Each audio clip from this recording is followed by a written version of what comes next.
Doctor Sharma की नमस्कार दोस्तों।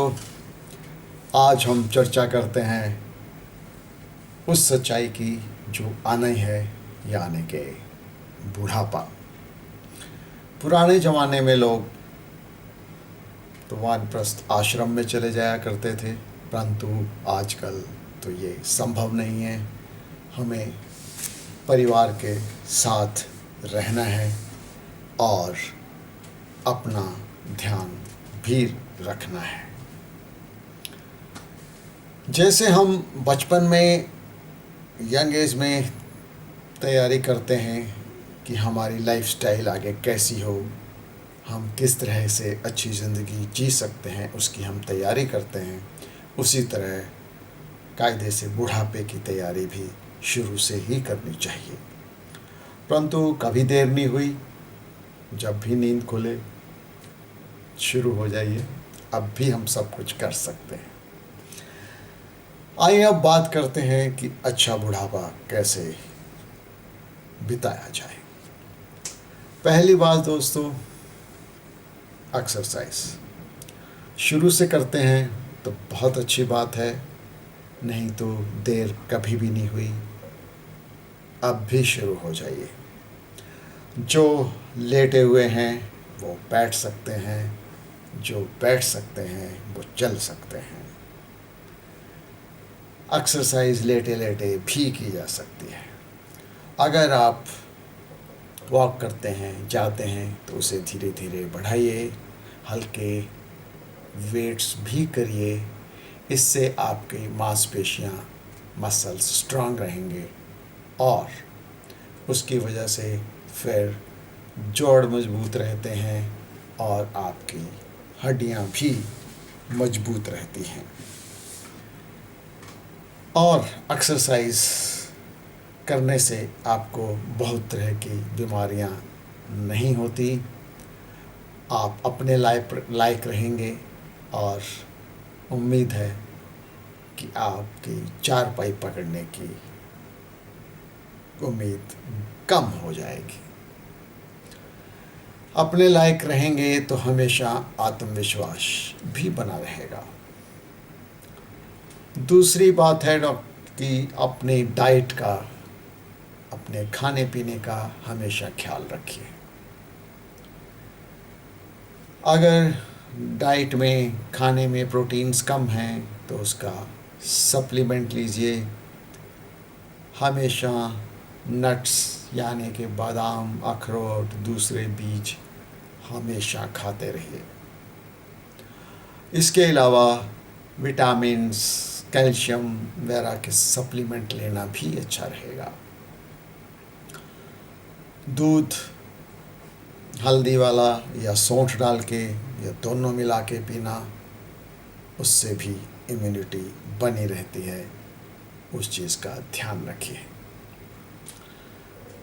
तीसरा है, अगर आप अपने बच्चों के साथ रहते हैं तो बहुत ही अच्छी बात है। आपका अपना काम है तो उसे कभी मत छोड़िए, काम पे हमेशा जाते रहिए।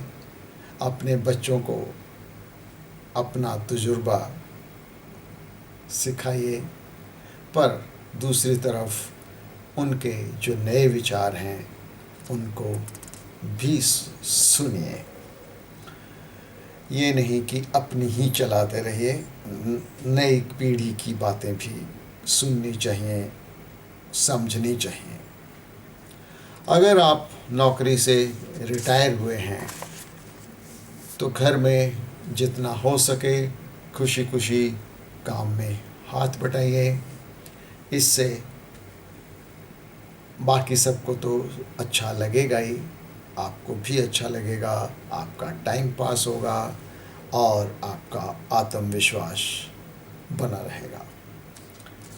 अगर आप बच्चों से अलग रहते हैं तो उनसे हमेशा संपर्क बनाए रखिए। उनको बुलाइए, वो आएँ आपके पास, ठहरें, कुछ समय बिताएं और आप भी उनके पास जाइए, उनके साथ समय बिताइए, अपने ग्रैंड चिल्ड्रंस के साथ समय बिताइए। बच्चों के साथ बच्चे बन जाइए। आपको ग्रैंड चिल्ड्रन के साथ टाइम स्पेंड करना बहुत अच्छा लगेगा। और बच्चों को जब ज़रूरत है तब तो ज़रूर जाइए, और निस्वार्थ भाव से जाइए। ये सोच के मत जाइए कि जब आप अगर खाट पकड़ लेंगे तो वो आपकी सहायता करेंगे। चौथा है दोस्तों कि अपने दोस्तों से हमेशा संपर्क बनाए रखिए। उनसे मिलिए, उनके साथ समय बिताइए, उनके साथ घूमने जाइए, उनसे बातें करिए और साथ बैठ के अपने पुराने अच्छे दिनों को याद करिए। हमेशा पॉजिटिव बातें, पॉजिटिव चीज़ें सोचते रहना ही सबसे अच्छा रहता है। पांचवा है दोस्तों नेचर। अपना स्वभाव हमेशा अच्छा रखिए, खुश मिजाज रहिए, खुश रहिए। सड़े हुए चेहरे किसी को अच्छे नहीं लगते हैं। घर में बच्चों के दोस्त आए तो उनसे खुशी खुशी मिलिए, उनके साथ टाइम स्पेंड करिए। अगर आप रिटायर्ड हैं तो बच्चों की लाइफस्टाइल में बिल्कुल भी इंटरफेयर मत करिए। उनको अपनी ज़िंदगी जीने दीजिए। अगर वो मांगे तो अपनी राय दीजिए, अपनी राय उन पे मत थोपिए। जो बना है वो खाइए, और एक बात ध्यान रखिए, हर चीज़ को अप्रिशिएट करिए। बच्चों को थैंक्स बोलिए। आपके लिए कोई कुछ भी करे उसके लिए उसको थैंक्स बोलिए। और फ्रिज में सब्जी क्यों रखी है, कब से रखी है, इससे आपको कोई लेना देना नहीं है। उनकी लाइफ है, उनको जीने दीजिए। अब दोस्तों बहुत ज़रूरी एक बात वो है पैसा। अपने जीवन भर की कमाई हुई मेहनत का पैसा अपने पास रखिए। अपनी ज़मीन जायदाद सब अपने नाम में रखिए। आपके बच्चे आपकी बीमारी पे आपके पैसे तो खर्च सकते हैं, किंतु हो सकता है वो अपनी किसी भी मजबूरी की वजह से अपने पैसे आप पर ना खर्च कर पाएँ। और ये हमें नहीं मालूम कि आगे की उम्र में कितना खर्चा कब आना है, कौन सी बीमारी आनी है, उस पर क्या खर्च हो जाना है।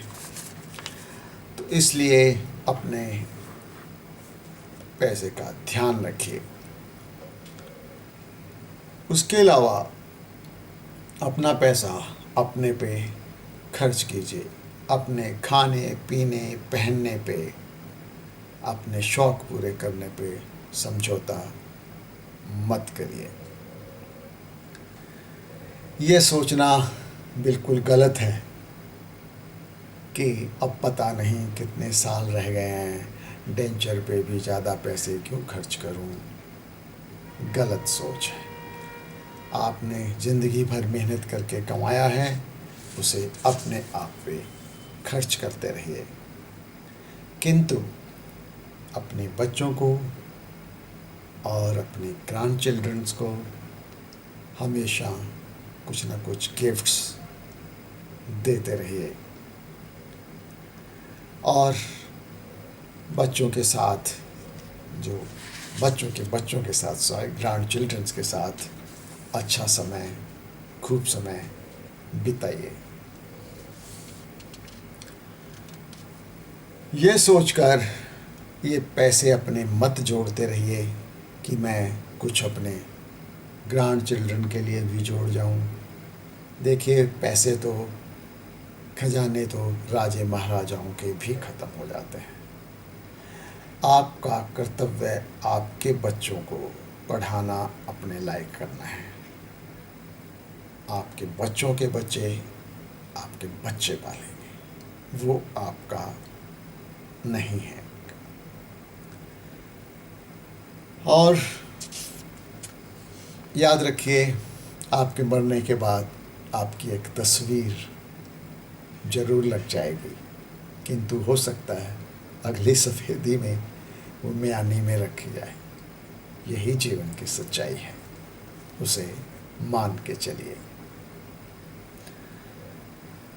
और आप दोस्तों उतने ही बूढ़े हैं जितना आप सोचते हैं। बुढ़ापे को जितना पीछे धकेल सकें उसे धकेलिए, परंतु भगवत गीता के अनुसार मृत्यु तो निश्चित है। मृत्यु नहीं होगी तो नया जन्म कैसे मिलेगा, कार्य का नया क्षेत्र कैसे खुलेगा। किंतु मृत्यु को बुलाइए मत। अपना ध्यान रखिए, अपने स्वास्थ्य का ध्यान रखिए। आपको कोई बीमारी है तो उसकी बराबर दवाई खाइए। जितनी भी गोलियां खानी पड़ती हैं खाइए, उन्हीं से लाइफ चल रही होगी। अब उनको गोलियां नहीं, भले बादाम समझकर खाते रहें, दवाई बराबर लें। दूसरी छोटी छोटी बातों का ध्यान रखिए। सीढ़ियाँ चढ़ रहे हैं या उतर रहे हैं तो रेलिंग पकड़ के करिए। बाथरूम में स्लिप नहीं हो जाएं, उसके लिए उस तरह का बंदोबस्त करिए। अपने सॉक्स, शूज़, कपड़े बैठकर पहनिए। और सुबह जब बिस्तर से उठें तो बैठ के ऊपर वाले का धन्यवाद करिए कि उसने एक दिन और दिखाया। और उसके बाद आप उठिए। अगर डॉक्टर ने कहा है तो छड़ी पकड़ने में बिल्कुल मत शर्माइए। गिर गए, फ्रैक्चर हो गया तो इस उम्र में वो भी मृत्यु का कारण बन जाता है। तो दोस्तों, आप जिस भी उम्र के हैं, अपने आने वाले दिनों की तैयारी अभी से करिए। फिर से बता दूं, एक्सरसाइज कीजिए, अपनी डाइट का ध्यान रखिए और उससे भी ज़रूरी अपने स्वभाव अच्छा रखिए, खुश मिजाज रखिए और अपने पैसों का हिसाब अपने पास रखिए। स्वस्थ रहिए, खुश रहिए, मस्त रहिए। नमस्कार।